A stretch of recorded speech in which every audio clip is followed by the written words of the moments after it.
Welcome to the Awake Asia podcast, where each episode I share topics surrounding health, fitness, entrepreneurship, and conscious living to help you live a fitter, healthier, and more purpose-driven, conscious lifestyle.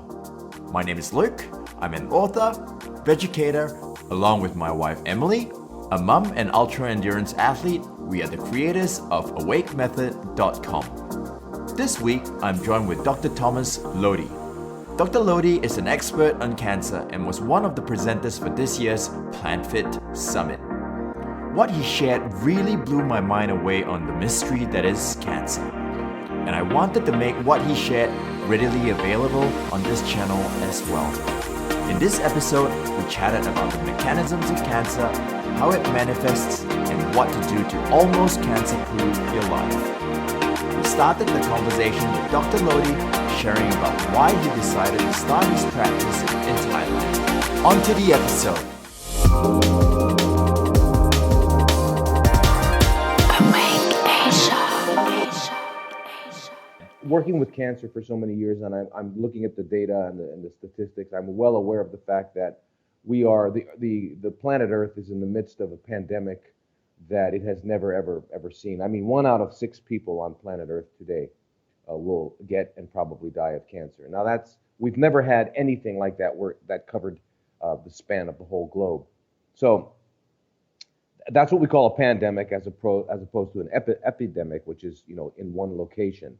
But if we go to different locations like the US, 1 out of 2 men, 1 out of 3 women. If we go to Europe, 1 out of 4 people. And Asia now, it's 1 out of 4. Thailand, it's just becoming crazy.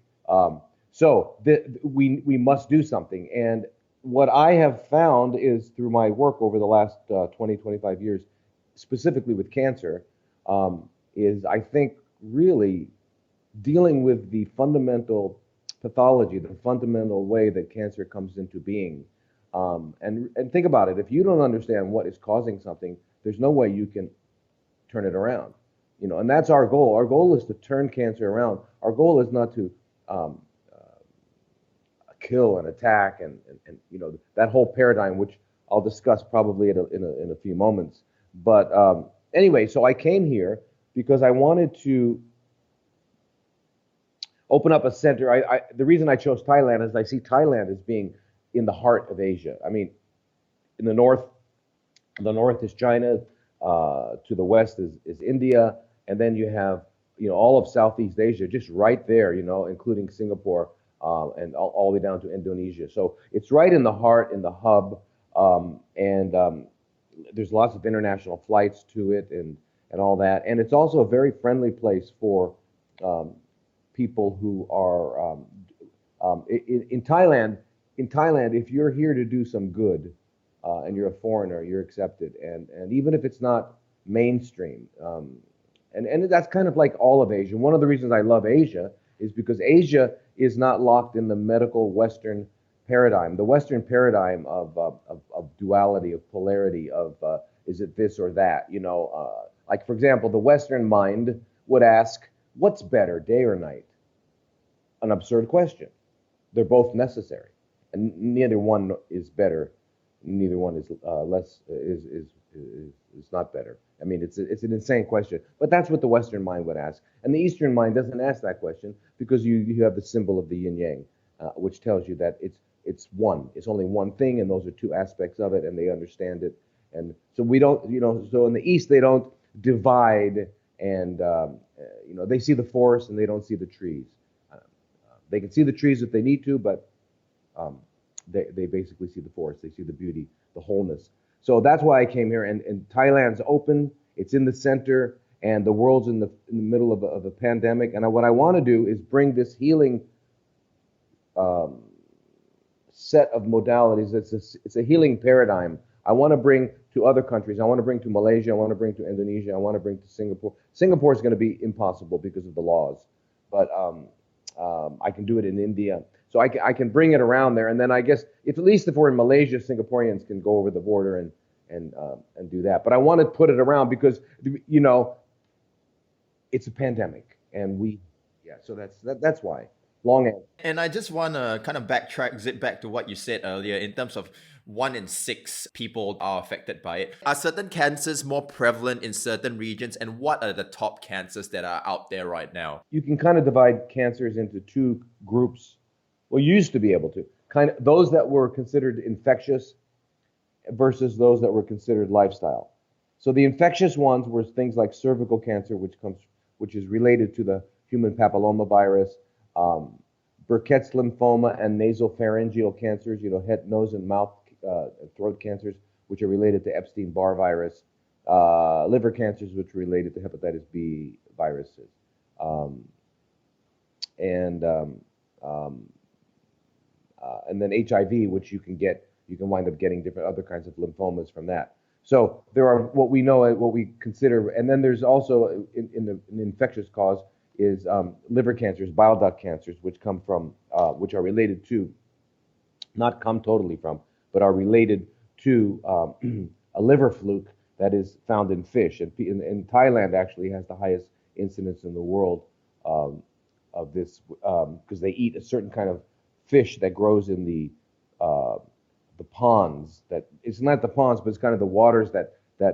they use to water the rice paddies, and they get these fish and they eat them raw, and in there is this liver fluke, and they wind up getting this disease. But we also see this type of cancer. I see it in Indonesia and I see it in Malaysia as well. So there must be some other way they're getting this liver fluke. So there are what we call infectiously related cancers, and then the lifestyle ones, which were breast, pancreas, colon, prostate, and things like that. But what's happened is that because America and the Western world, the corporations have been so successful in exporting the American culture of Burger King and McDonald's and KFC, and because that is now worldwide, everywhere you go, you'll see those things. We now are seeing the lifestyle. So we're seeing breast cancer as being the #1 cause of death in women between certain age groups worldwide. It's no longer just in Europe and America like it used to be. So now it's worldwide. So now, actually, what's happening with the 2012 when the WHO, there's an arm of the WHO called the IARC, and that's their research arm for cancer. They came out and they made some predictions, and they said by 2030 there will be 2030. That's not far away, 11 years. There will be a 70% increase in cancer incidence worldwide. Now, the brunt of it will be in Southeast Asia. Now, why? Think about it. In Southeast Asia and Asia in general. Why? Well, because you have already the infectious related ones. Now what you're going to do is you're going to add on the lifestyle because you've exported the lifestyle to Asia, Southeast Asia. So that's why what they're looking at is Southeast Asia being, and Asia being around, Southeast Asia mostly being at 55% of burden. So, that's scary. Yeah. But when we're so lung cancer, of course, we related to smoking, but also, interestingly enough, most of the lung cancer we're seeing now, the majority of lung cancer we're seeing now is what we call non-small cell lung cancer. It's not related to smoking, and so what it's called adenocarcinoma of the lung, and there are a lot of reasons why we're getting that. One of them is very interesting. And they've done the research in China, is stir frying. Because when you're stir frying, you're aerosolizing these oils, these fried oils, which are dangerous. Actually, just a bit of information to chew on. It's actually more dangerous.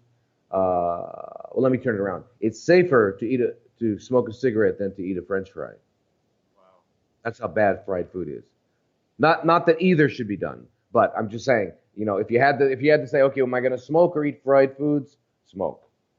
I mean, that's really how bad it is. And I could go into the science of it, but it's not necessary. And of course, smoking is a ridiculous, insane habit that will damage your whole body. But think about it. Think about it. We talk about toxins. I mean, there are toxins you can take, right? Like you take arsenic and you might die by tomorrow, right? You smoke cigarettes, it takes 40 years. So on the list, if we had to list our toxins, it's not as toxic. And French fries, fried foods are actually much more deadly. They hit many more systems.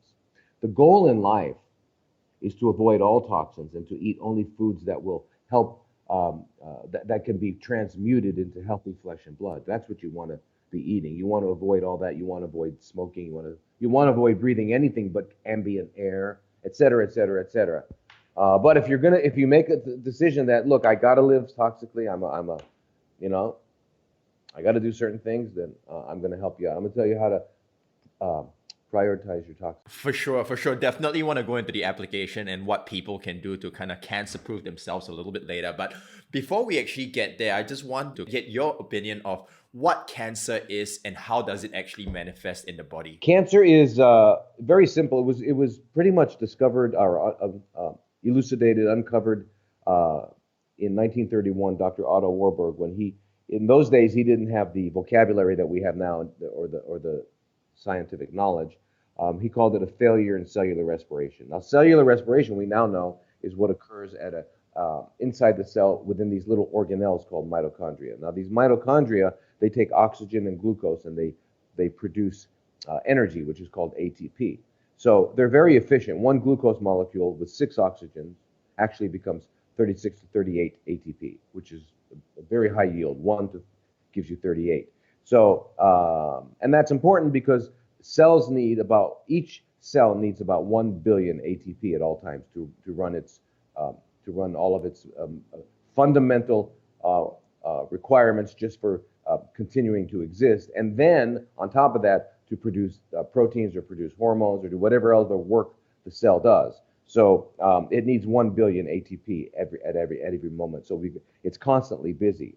Well, what happens is because there's oxygen involved in that little process, 6 oxygens and 1 glucose, the oxygen, when it goes into the cell, will break apart into what are called reactive oxygen species like superoxide, hydrogen peroxide.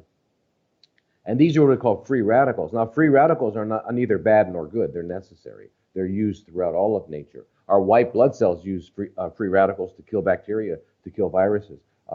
Free radicals are used for us. In fact, the process that the mitochondria go through to give us energy to stay alive is called oxidative phosphorylation. So, it's necessary for life. The problem with free radicals is when they accumulate and they cannot be neutralized, and then they start damaging healthy organelles, etc. So what happens in the mitochondria is that as the day progresses, you start to accumulate little free radicals that you can't neutralize, you can't quench, and they do damage. And that's one of the most important reasons to go to sleep at night, because when you go to sleep at night, your pineal gland produces melatonin, and melatonin is one of the most potent scavengers of free radicals, of the hydroxyl radical, which is the end point. Anyway, so that happens, and then when you go to sleep, also your body through autophagy eats up all those old mitochondria, and you have new ones. You wake up in the morning full of energy, et cetera, et cetera, et cetera. But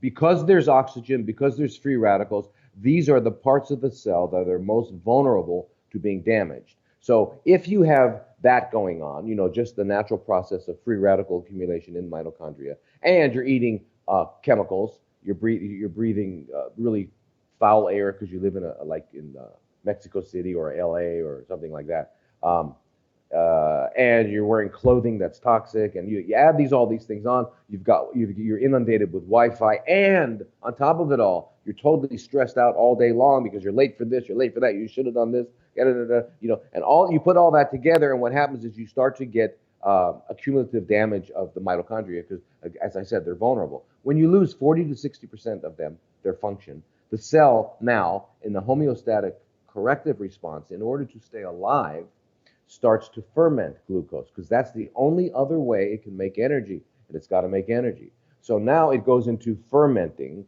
glucose rather than oxidative phosphorylation, because remember, why not? Because the mitochondria are now dysfunctional, most of them. So now it's fermenting. Well, fermentation only gives you 2 ATP for every glucose. So this is very inefficient. So what does the cell need to stay alive? A lot more fuel, a lot more glucose. So it starts eating glucose. So now we have a whole new metabolic mechanism going on. An operating system is completely different. So now what it has to do is that signals the nucleus to turn on and turn off certain genes to support this new metabolic requirement. right? So basically, you've changed operating systems. Um, and so now on that, so these genes that are turned on to support glycolysis or fermentation are what are known as oncogenes. So the oncogenes did not start it; they are the response to it. And we know this, and I won't go into why we how why we know this, but it's not even it's 100% fact. Uh, so we know this anyway. So that's what cancer is. It's a chronically fermenting cell that now has a different genetic expression because it's necessary for the operation of the cell. That's what's happening. Okay, so it's nothing more, and that's why when someone says I have breast cancer, pancreatic cancer, colon cancer, brain cancer, if you notice, the only difference is the first word. The second word's cancer. So that means it's doing that particular metabolic dance. But the first word gives you what? Location. And that's the only reason why one cancer is more dangerous than another cancer. Pancreatic cancer is more dangerous than breast because if it grows 1 centimeter, it's already in another organ. We're in stage 4. We've got complications. Breast can go 5 centimeters, out and not cause a complication. So really, it's location, location, location with cancer and sales. You mentioned nutrition earlier and the food, and you mentioned French fries. If we zero down on nutrition specifically, what other foods directly contribute to cancer growth? Well, it's not only what, it's also frequency and volume. So, but let me talk about that. But anyway, the what is that when we eat what we were designed to eat. What is eating for? Eating is to supply the nutrients.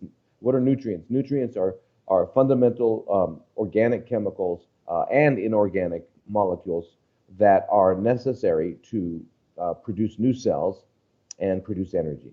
Okay, why do we need to do that? Because every second our body is making 2 to 3 million new cells. Every second our body is making 2 to 3 million new cells.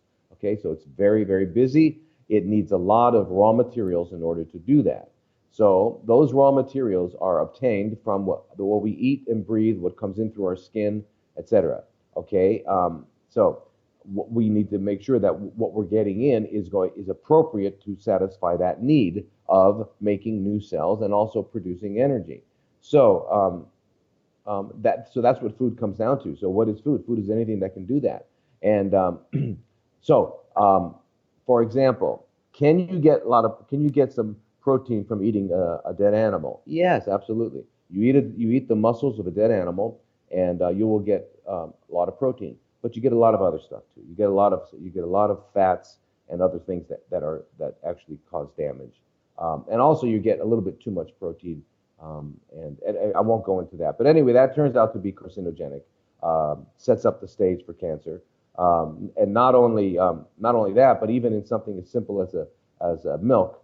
Milk has a particular protein called casein, which actually is one of the most potent carcinogens ever discovered. Cheese, yogurt, all those things. So if you didn't want to be a complete vegan, you could probably get away with eggs. I mean, and please take the word cholesterol and throw it away, because it's a gimmick. It's a gimmick. It's a gimmick. To say cholesterol is bad it reminds me of the conventional world telling us that going out in the sun is bad. Now, the sun, which is the center of all life on our solar system, is bad. It's the source of all life, and it's bad. So instead, we're going to put on these chemicals that we do know cause cancer to protect us from the sun. It's insane. So anyway, they've got us believing these sorts of things. So people are putting on these ridiculous chemicals and avoiding the sun. So they're not getting vitamin D, etc. So anyway. I want to go into what you just said. So you mentioned casein, and I've studied Dr. Colin Campbell's work as well. So is there a correlation between animal protein and cancer? If so, what in animal protein contributes? Is it the amino acid profile? Is it the toxins in the animal protein? Is it a saturated fat? Maybe you can break it down a little. Casein itself is the reason it's in all animals' milk, all mammals, is because it's proliferative. And that's a very important process. When an infant of any species is born, its cells need to proliferate quickly so that the animal can double in size and reach a viable size. And once it reaches a viable size, then the mother will wean them, and they wean them very strictly.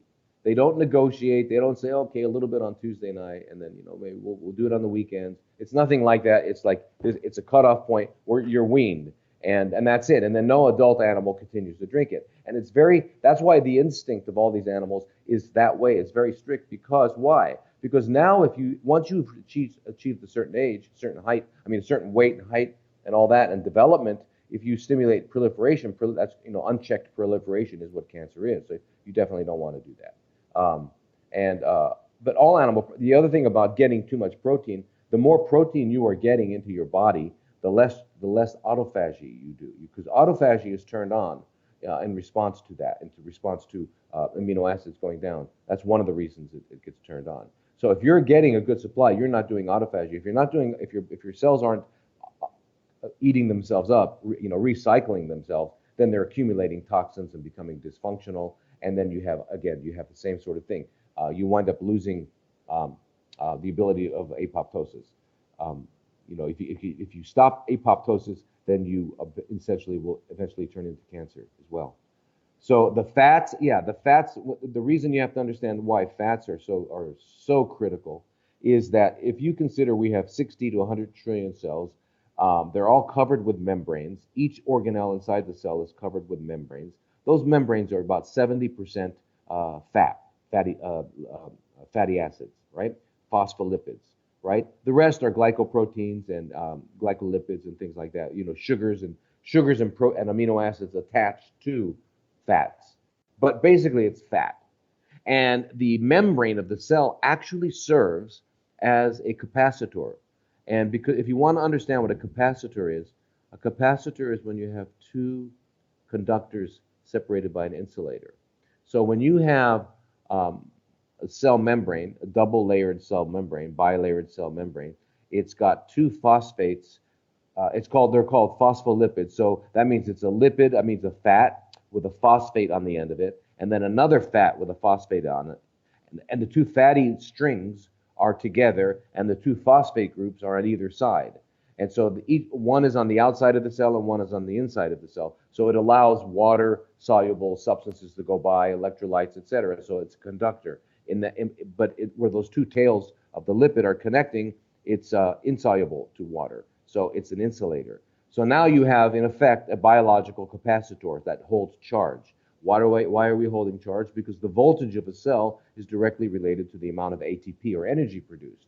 Now, what we know is that each cell needs what they call minus 22 to minus 25 millivolts to operate.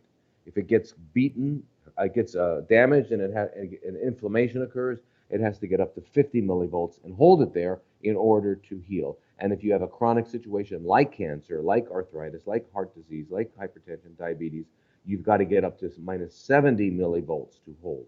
Now, in order to hold a charge at that means you have to have really healthy membranes because those are the capacitors. So the capacitors must be capable of maintaining a charge, and we just don't have that. If your membranes are made up of KFC or cheese pizzas and all that, you will not be able to hold the charge. And if you cannot get your voltage up, you cannot heal.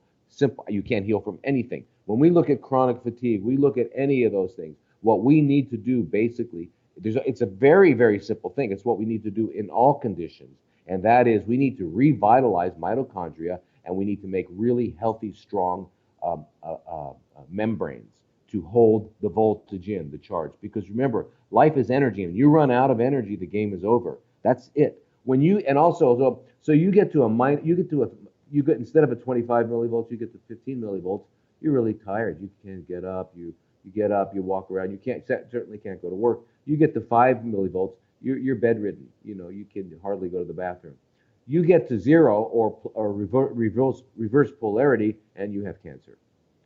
So that's the importance of fats. Too much amino acids is not good, and of course glucose.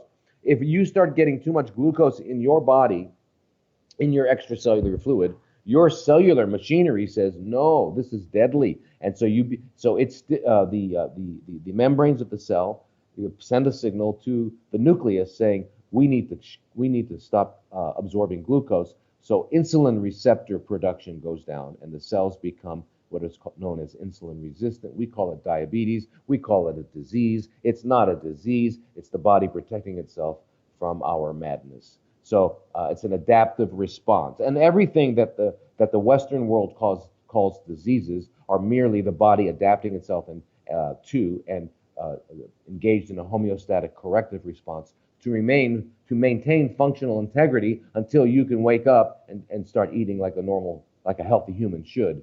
Not a normal. You don't want to eat like you don't want to have a normal blood test. You don't want to be anything normal, because normal people every 35 seconds get heart attacks, every 40 seconds get stroke, and 1 out of 4 get cancer, etc. So you don't want to be normal. You want to be healthy. Anyway, so that's the macronutrient thing. And then, of course, micronutrients, which are all the minerals, vitamins, etc. Where do you get those from? Where can you get those from? You get them from plants. You can't eat dirt. I mean, you can, but you're not going to absorb much. Okay, so you need all the minerals to have come through the plants. You need the bioavailable minerals of magnesium, calcium, molybdenum, manganese. You need all of that in the plant form, right? And then what else do plants have? They have all the phytonutrients. They have the carotenes, and they have the tocopherols. That's where you get it. No one ever takes a vitamin supplement that has got a ground up animal in it. It's very, very simple. And I want to remind you, all amino acids originate in plants. All amino acids originate. Amino acids are proteins. Okay? Only plants and bacteria can fix nitrogen to carboxylic acid and produce an amino acid. So that's why plants make all 20 amino acids. Animals can only take whatever they get and then modify them, and they can only make 10. So animals make 10, plants make 20. That's that. All fats come from seeds and nuts, oils. That's where fats originate from. And then, of course, all carbohydrates come from glucose, which are with plants. So I just want you to remind you that of where nutrients come from. So I guess backtracking to my initial question earlier. So animal protein does contribute to cancer? Yeah. So it does contribute because of the fat content, the toxins, or the amino acid profile? Well, the amino acid and fat are the big ones, but then you also, because of the fats. Here's the thing: it would be, if you're going to eat meat, you should eat it raw. If you eat it, because once you cook it, you've changed the whole chemistry. Now it's extremely toxic. But if you eat it raw, it's going to be much less toxic. First of all, you don't get cholesterol oxidation products because it's not cholesterol that hurts you; it's oxidized cholesterol. Okay, and oxidized cholesterol comes from cooking, or is increased with cooking. For example, butter has has 0 oxidized cholesterol, but the minute you heat up butter, it's got oxidized cholesterol. And what do I mean by oxidized? It's basically cholesterol that's become a free radical, right? And so that's why it gets into the lining of blood vessels and causes atheromas. It's atherogenic. Atherosclerosis comes from that. So. So if you're going to eat animals, eat them the way the carnivores eat them. For sure. I love your passion for that. I just want to now get into treatment as well. So we talked about food. So there's conventional treatment protocols like surgery and chemo versus alternative treatments like perhaps juice fasting and ozone therapy, for example. So when do you use what? What we see in the hospitals is conventional. White coats, conventional. And it's not that it's the best, it's that by definition, it means that it's agreed upon by convention. In other words, it's the agreed upon opinion, the agreed upon method of treating. So anyway, in the conventional hospitals, what they do is their paradigm is a paradigm that we're going to kill this tumor because this tumor has invaded the body, as if it came from outside, as if it were an alien or a growth from a bacteria or something. It's gotten in there, we have to get rid of it. The body is fine except for this cancer. That whole concept is just wrong. And so what happens is the doctor goes to war against the tumor. The doctor's the general, the nurses and the technicians are the soldiers, and they go to war. The unfortunate tragedy is that the person is the battleground. And so the person, unfortunately, most people die from treatment, not from cancer. That's a sad, sad truth. If surgery were the answer, cancer would be easy. We wouldn't be having this discussion. You just cut it out and you're done. No, they cut it out and then they say, well, now we need to do chemo and radiation. Well, why? Well, because that surgery didn't solve it. Well, if it didn't solve it, why are we doing it? Anyway, the chemo and the radiation. So what do we know about surgery also? We also know that tumors, the body produces certain enzymes and other chemicals that keep the tumor where it is in one location. Once you even do a biopsy, or certainly when you cut it out, you do a lumpectomy or you remove the tumor, excisional biopsy, now you've released those chemicals and now it goes everywhere. That protection is now released. We know this. There are actual molecules involved. There's research involved. It exists. Number one. Number two, one of the molecules that's released actually allows the tumor cells that are spread from doing the surgery to actually stick to the blood vessel wall or stick to the lymphatic vessel wall and then to penetrate.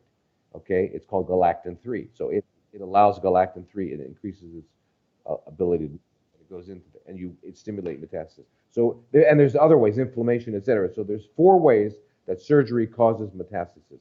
So you only do surgery when it's affecting a vital function like breathing, eating, going to the bathroom.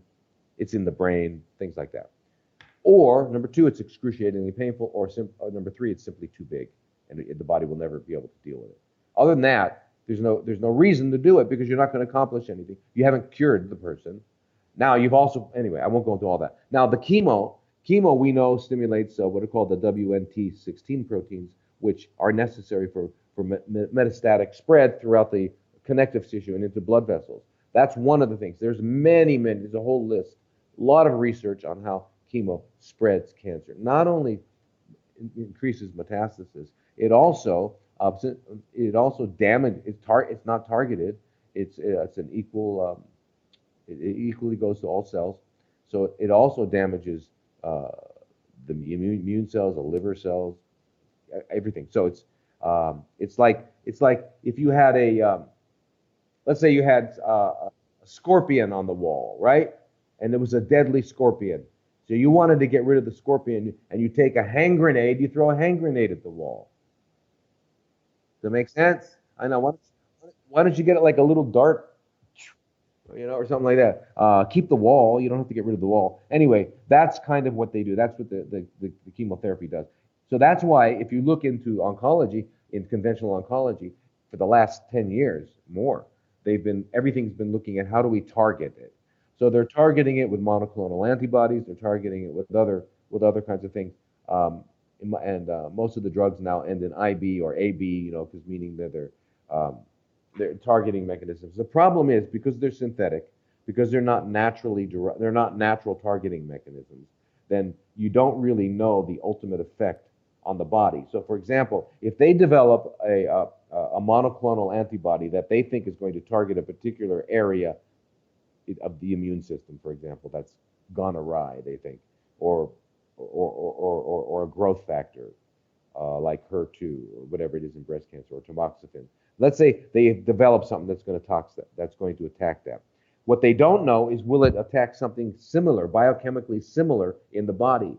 And yes, indeed it does. So every one of these drugs that they've developed now have severe, crazy side effects. They cause other cancers, they cause heart failure, they cause all sorts of things. So because they're not naturally derived targeting mechanisms. So anyway, that's what's going on with that. And then you've got radiation. I mean, if anyone thinks radiation is okay, then they should actually take a vacation in Fukushima this summer and enjoy the beaches in Fukushima. Radiation is insane, and I want you to notice that the technician and the radiologist are nowhere near you if you're getting irradiated. The other thing I see with radiation every day, tragically, is that wherever they radiated, the adjacent tissues are damaged. We see bowel obstructions, heart fluid around the heart, lungs. I mean, yeah, it's just so the whole thing is insane. Anyway, that's the paradigm that they go into, and I usually see them after that when they finally say, "I'm sorry, there's nothing else we can do." Then they come to us, and even in that condition, we get incredible results. But The difference in the paradigm, instead of viewing that, we realize that cancer is the body adapting, attempting to adapt. And the way that it's attempting to adapt is it's what has caused cancer, as we've already talked about, is uh, knocking out or making dysfunctional about 60% of the mitochondria. So the cell can no longer engage in normal types of energy production called oxidative phosphorylation. So the only way it can make energy now is through glycolysis, also known as fermentation. Well, the end product of glycolysis, the end product of fermentation, is lactic acid. So the pH around the tumor and in the tumor drops really low. So it's a very acidic environment. So even if you're taking and you're doing colon hydrotherapy and lymphatics and you're getting to sleep on time and you're exercising and your body is very, very alkaline, that means your blood and your tissues are, the tumor is still not alkaline. The tumor has its own little life in that it's producing acid. And so what develops around the tumor actually is a wall of acid that we now know, the science shows us, prevents the immune system from breaking through that wall. It also prevents chemo. If the pH is below 7.0, the chemotherapy cannot break through. And this is what we see in most hospitals when they'll do a treatment, and it will initially show some benefit that the tumor is shrinking, and then it stops working.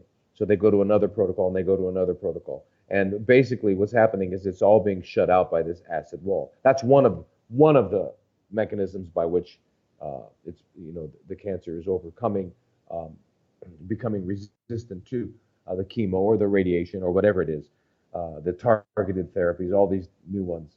But anyway, that acid wall is a big one. And the most important thing is that the natural killer cells, the activated lymphocytes, the macrophages, dendritic cells can't get through there. And if they can't get through and there's no immune response, that's it.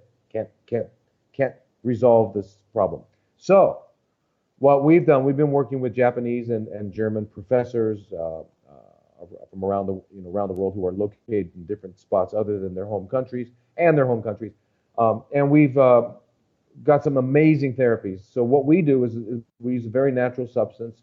It's an infusion into the vein, as a lot of treatments are. I just like vitamin C or anything else. But what this does is it goes directly to the tumor bed and alkalinizes it, raises the pH to up to like 7.2, 7.3, like that. So what happens is that now the natural killer cells and all the immune cells can get through and do their job. They know what to do. They're the ones that know we don't know what to do. I mean, no matter how long scientists try to study the details of the biochemistry and the biology of life, we'll never completely understand it. We won't even get close.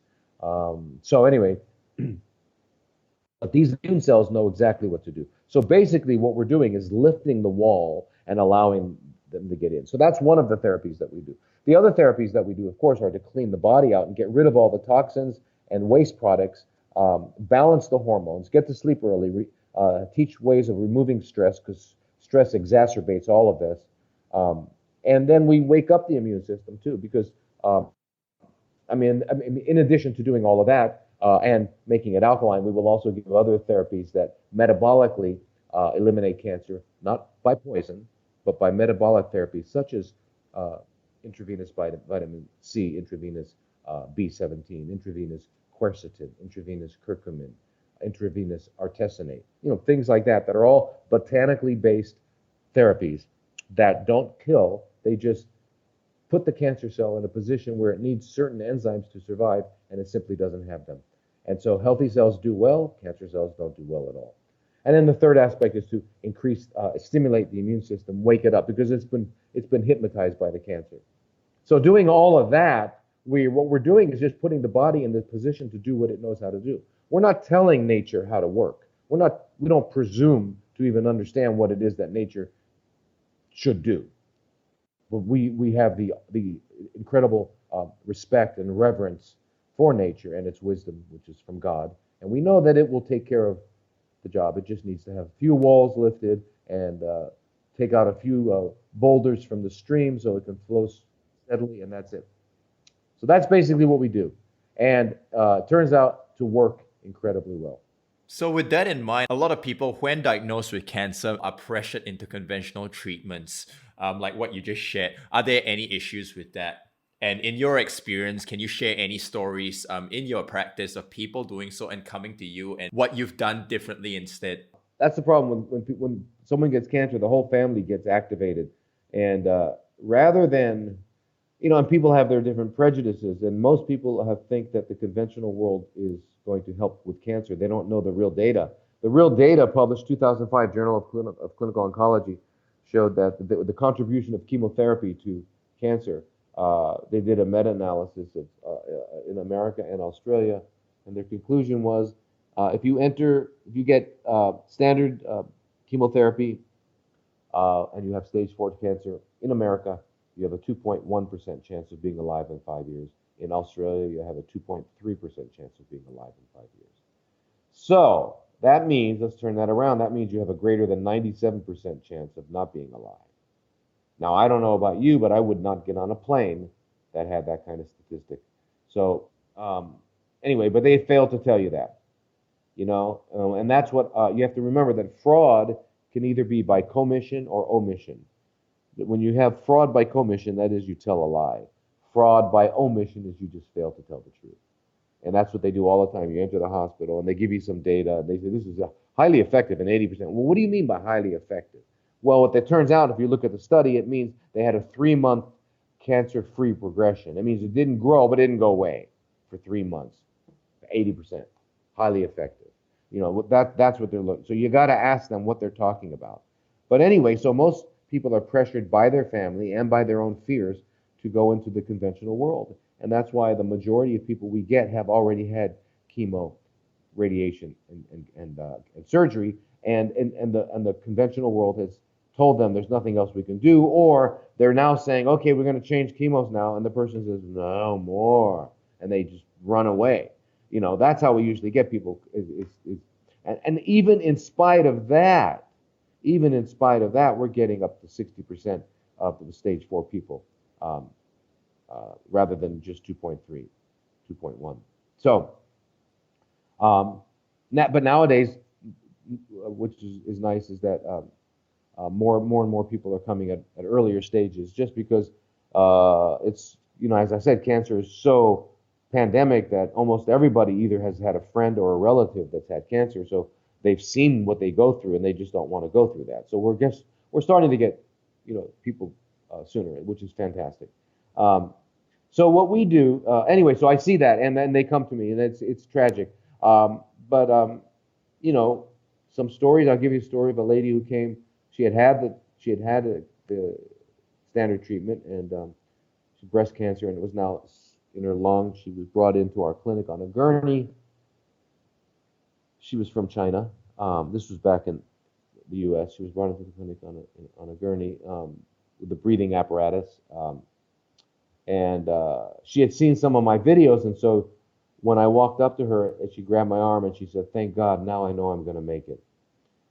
She had just come from her doctor, who told her she had 3 weeks to live. Six weeks later, she was jogging to the clinic. Her husband would drive behind to make sure she was okay. And 6 to 8 years later, I can't remember, I got a postcard from Paris. She was on vacation.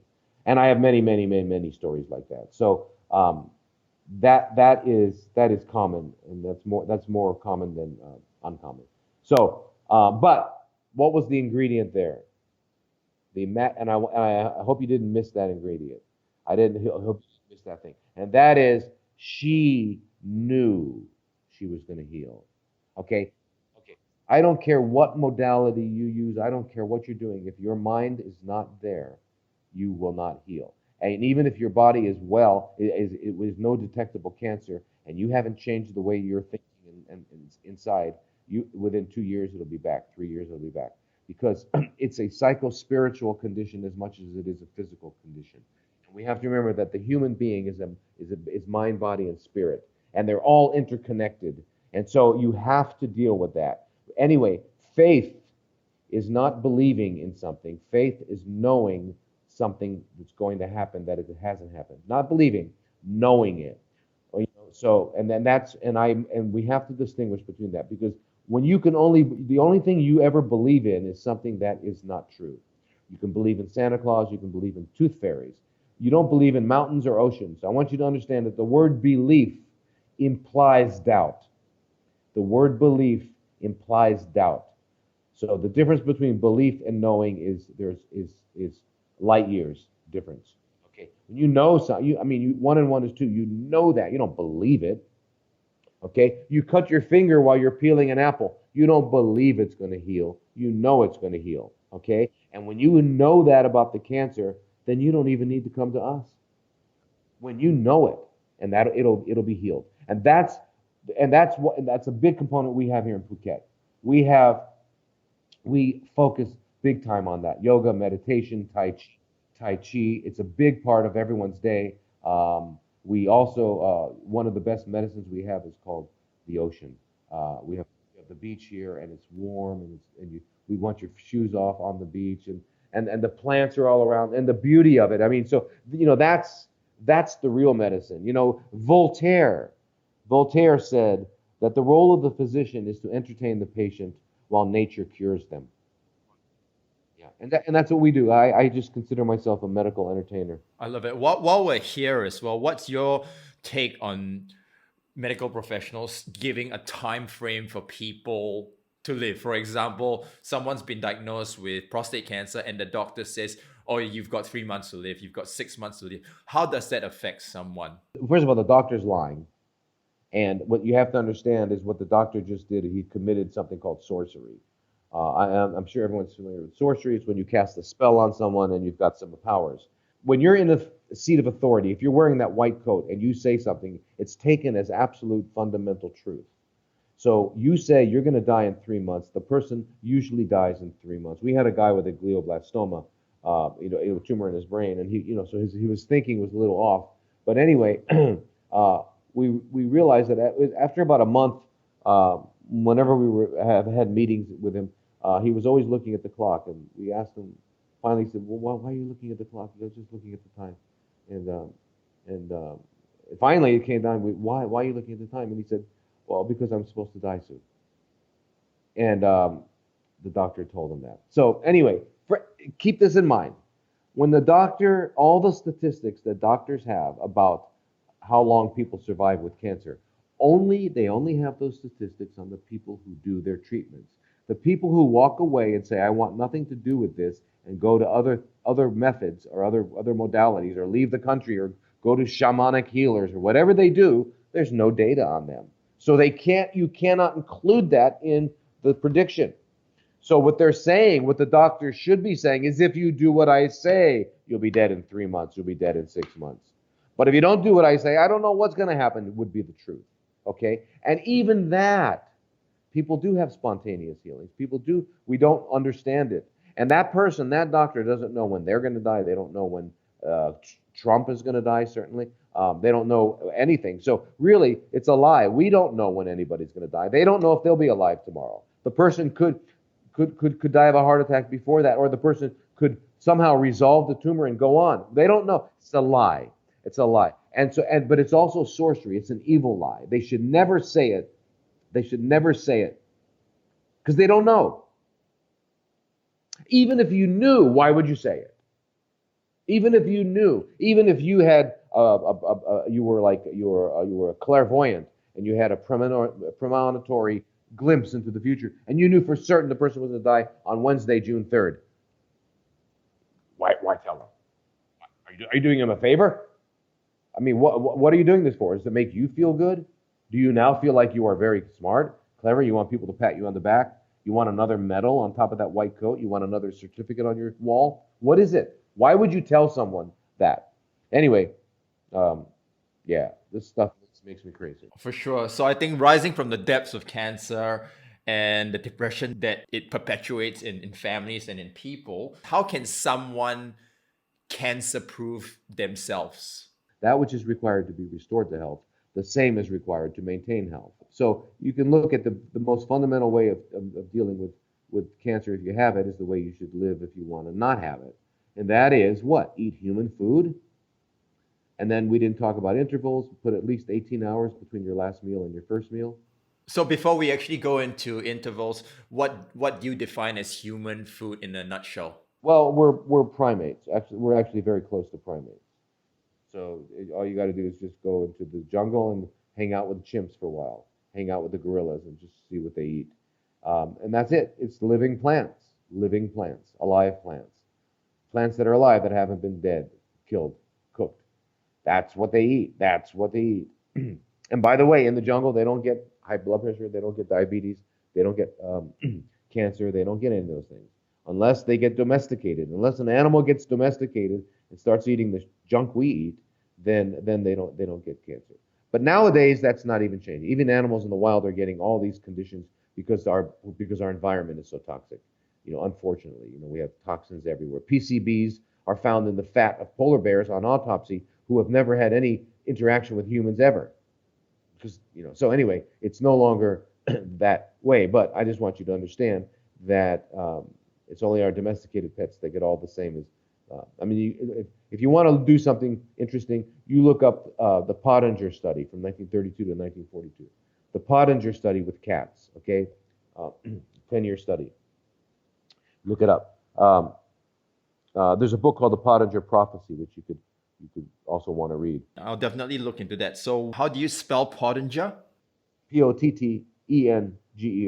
Okay, I'll put that down in the show notes. Yeah, it's fantastic. And the Pottinger Prophecy is a great book because it kind of goes over the study and then gives you even more information. Very good. So, but anyway, so human food is basically plants. Do you have to be 100%? Probably not. Probably not. But the thing is, if you're going to eat food that's real food is food that comes to us that the earth produced, right? What do you call something that humans do? When humans modify nature, what is it called now? It's got a new word. It's called artificial. In fact, archaeologists, when they're digging up ruins, they're looking for artifacts. Artifacts are things that were no longer natural. That means humans were there. Okay, so artificial. So once you take food that the earth produces and you modify it in any way, it is now an artificial substance. Okay, now especially with heat, you use heat. If you just do a biochemical analysis of spinach before and after steaming, of a steak before and after, of a piece of fish before and after frying. Just do a biochemical analysis. You'll see you no longer have the same substances. You have just changed the substances. Okay? So basically what I'm saying is that if you're going to eat whatever you eat it in an uncooked, natural way because our bodies are that way. Our bodies were designed for that.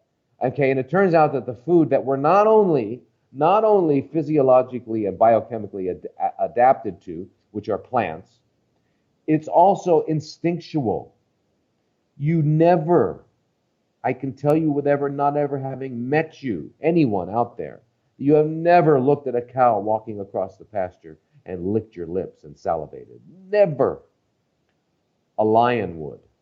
You have never come upon a dead animal on the street and got down and smelled it to make sure it was still okay to eat. Never.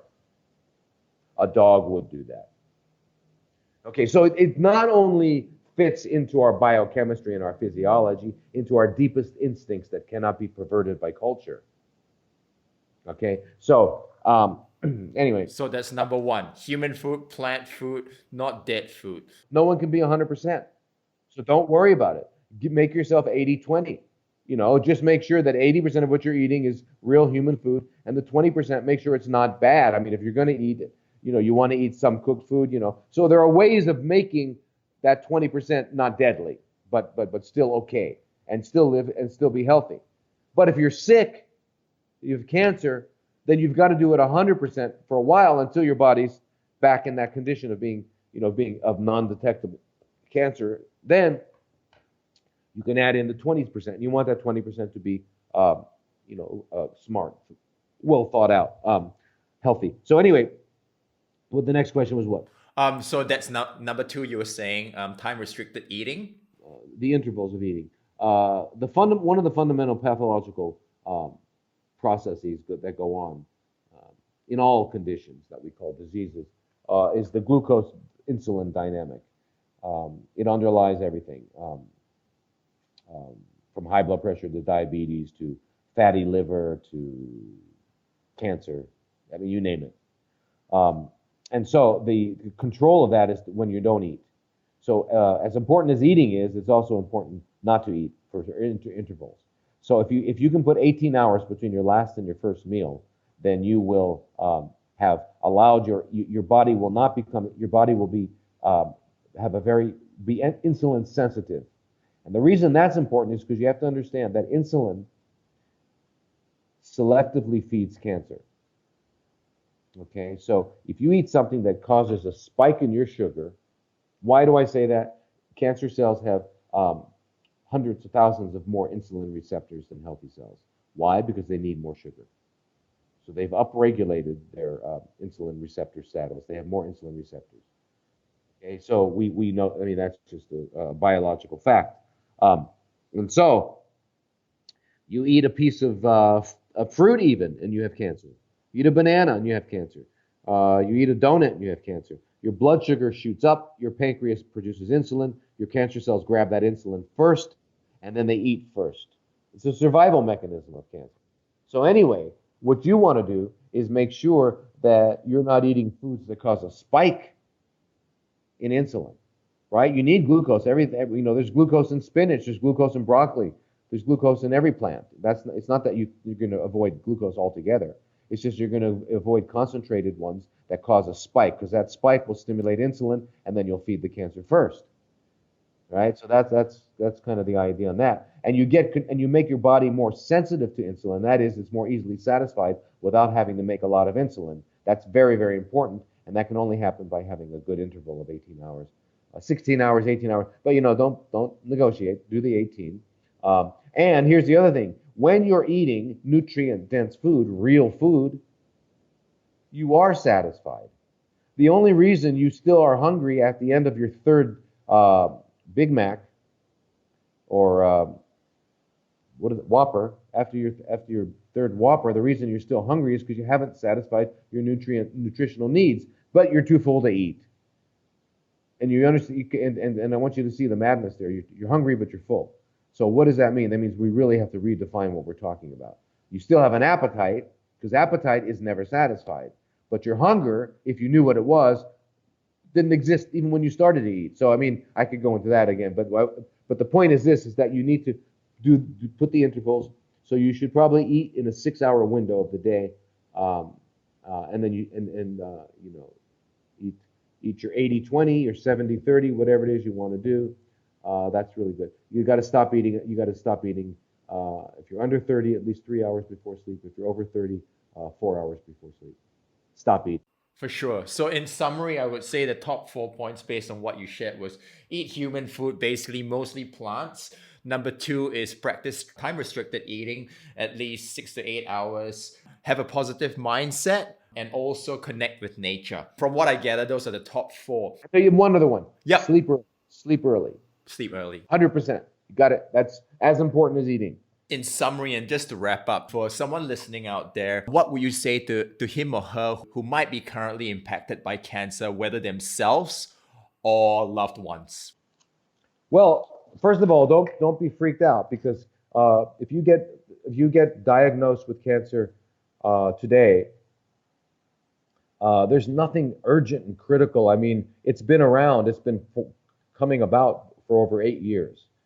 So you do have time to do your due diligence. Cancer is just a tap on the shoulder by God to tell you to make a right-hand turn here because you're walking off a cliff.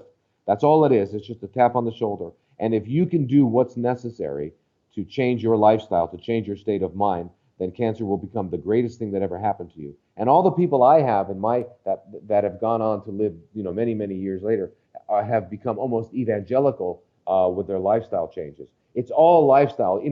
It's kind of, nature is correcting itself.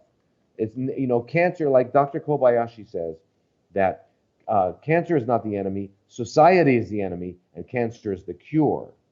What does that mean? Tongue in cheek. It means that cancer is curing the madness that we have done upon nature. So nature part of nature's immune response is to get cancer, to get rid of us. But cancer doesn't do that. Cancer just says, turn right here. In other words, live healthy, get back to nature, clear your mind out, have healthy relationships. I mean, we didn't go into that.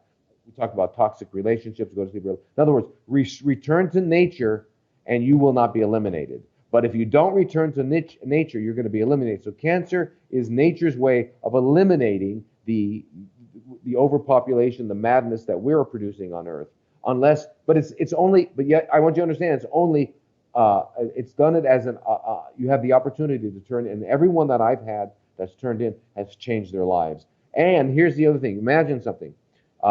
When you heal from cancer because of this, you become an inspiration to those you love. You become an inspiration to those you don't even know, and you become an impetus for change in people's lives. It's very, very important. Now, I've had many people come to me who didn't want to even get one single IV of vitamin C, and they changed 100%, but they knew in their mind and their heart they would heal, and they healed.